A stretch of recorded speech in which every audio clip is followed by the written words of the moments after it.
Hi hello வணக்கம்.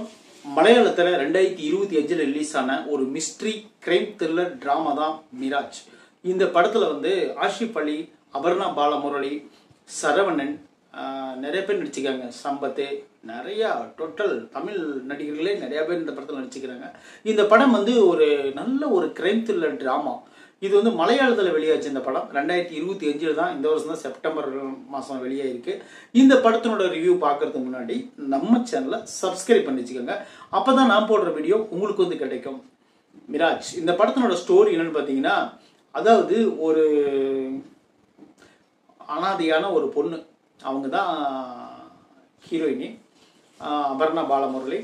இப்போ அவங்க ஒரு இடத்துல ஒரு ஆணோட நெருங்கி பழகக்கூடிய ஒரு சூழல் கிடைக்குது. அவங்க என்னன்னு பார்த்தீங்கன்னா, இந்த பொண்ணை லவ் பண்ண ஆரம்பிச்சிடறாரு. அவர் பார்த்த உடனே அவரு கூட சேர்ந்து அவரோட ஆபீஸ்லயே ஒர்க் பண்ண ஆரம்பிக்கிறாங்க. ஒர்க் பண்ண உடனே அவங்களுக்கு கிரண், அவருடைய பெயர், அவருடைய கேரக்டரோட பெயர் கிரண். அவங்க என்ன பண்றாங்கன்னு பார்த்தீங்கன்னா, இவங்களை லவ் பண்ண ஆரம்பிச்சிடுறாங்க. லவ் பண்ண ஆரம்பிச்சோன்னா ரெண்டு பேரும் லவ் பண்ண ஆரம்பிச்சிடுறாங்க. ஆரம்பிச்ச உடனே இப்போ ஒரு பெரிய பேரிடியா ஒன்று நடக்குது. அது என்னன்னு பார்த்தீங்கன்னா, கேரளாவில் ஒரு ரயில் ஆக்சிடென்ட் ஆகுது. அந்த ஆக்சிடென்ட்ல அவர் இறந்துடுறாரு. யாரு? அந்த லவ் பண்ற கிரண்ங்கிற ஆள். இறந்த உடனே அவர் ஒரு பெரிய ஒரு அரசியல்வாதியோடைய டேட்டாவை திருடி வச்சுக்கிறார். அவர் அரசியல்வாதியும் கிடையாது, அவர் ஒரு பெரிய ஒரு போர்ஜரி ஸ்மக்லர். அவர் ஒரு பெரிய ஒரு ட்ராஜரி பண்ணிட்டு இருப்பாருன்னு வச்சுக்கோங்களேன். ட்ராஜரினா பெரிய ஒரு ஏமாத்து வேலை பண்ணிட்டு இருப்பாரு. அந்த டேட்டாவெல்லாம் திருடி ஒரு பென் டிரைவ்ல அடைச்சி வச்சிருப்பார். அவரு இறந்துருவார். இப்போ அவர் இறந்துட்டாரு. பட் அந்த பென் டிரைவ் யாருக்கிட்ட இருக்கும்? அந்த பொண்ணோட, அந்த இறந்தவருடைய லவ்வர்கிட்ட தான் இருக்கும். ஏன்னா அவருக்கும் யாரும் இல்லைன்னு சொல்லி அறிமுகப்படுத்திட்டு இருக்காரு. உடனே என்ன பண்றாங்கன்னா, எல்லா டீமும் இந்த பென் டிரைவ் தேடி இந்த பொண்ணுகிட்ட வராங்க, இந்த ஹீரோயின்கிட்ட வராங்க.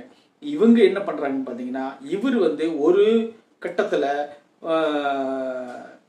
ரிப்போர்ட்டரா இருக்கக்கூடிய நம்ம ஆஷிப் அலி என்ன பண்றாருன்னு பாத்தீங்கன்னா, எப்படியாவது இந்த பொண்ணை காப்பாத்தி இந்த பொண்ணுகிட்ட இருக்க அந்த பென் டிரைவ் வாங்கினோம்னா நம்ம சேனலுக்கு, அதாவது அவர் ஒரு ரிப்போர்ட்டரு, அவர் இந்த பொண்ணுகிட்ட அந்த பென் டிரைவ் எப்படியோ வாங்கினோம், நம்மளுக்கு ஒரு காப்பி கிடைச்சதுன்னா நம்ம இந்த இஷ்யூவை ஏற்படுத்தி பெரிய ஒரு பேர் வாங்கிடலாம் அப்படின்னு சொல்லிட்டு அவருக்கு ஒரு எண்ணம். அவர் இவர் கூட சேர்ந்து ஜாயின் பண்ணி இவரும் அந்த பாதையிலே கடந்து போறாரு.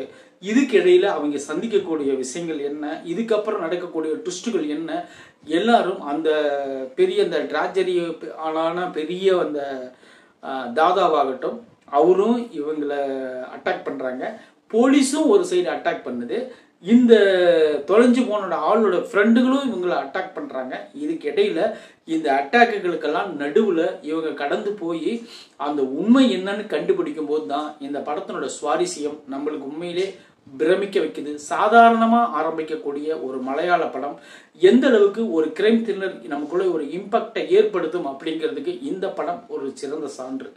ஏன்னா இந்த படத்தினோட கதை அந்த மாதிரி தான் நகர்ந்து போகுது. நான் ஆரம்பத்தில் பார்க்கும்போது இந்த படம் ஒரு சாதாரண அதாவது என்ன பண்றது, இப்போ சமீபத்தில் வரக்கூடிய படங்கள், மலையாள படங்கள், நல்ல நல்ல படங்கள் வந்துட்டு இருந்துச்சு. இப்போ சுமாரான படங்கள் வர ஆரம்பிச்சதுனால இப்போ ஒரு 10ஓட 11 அப்படின்னு தான் நான் நினைச்சு நான் இந்த படத்தை பார்த்தேன்.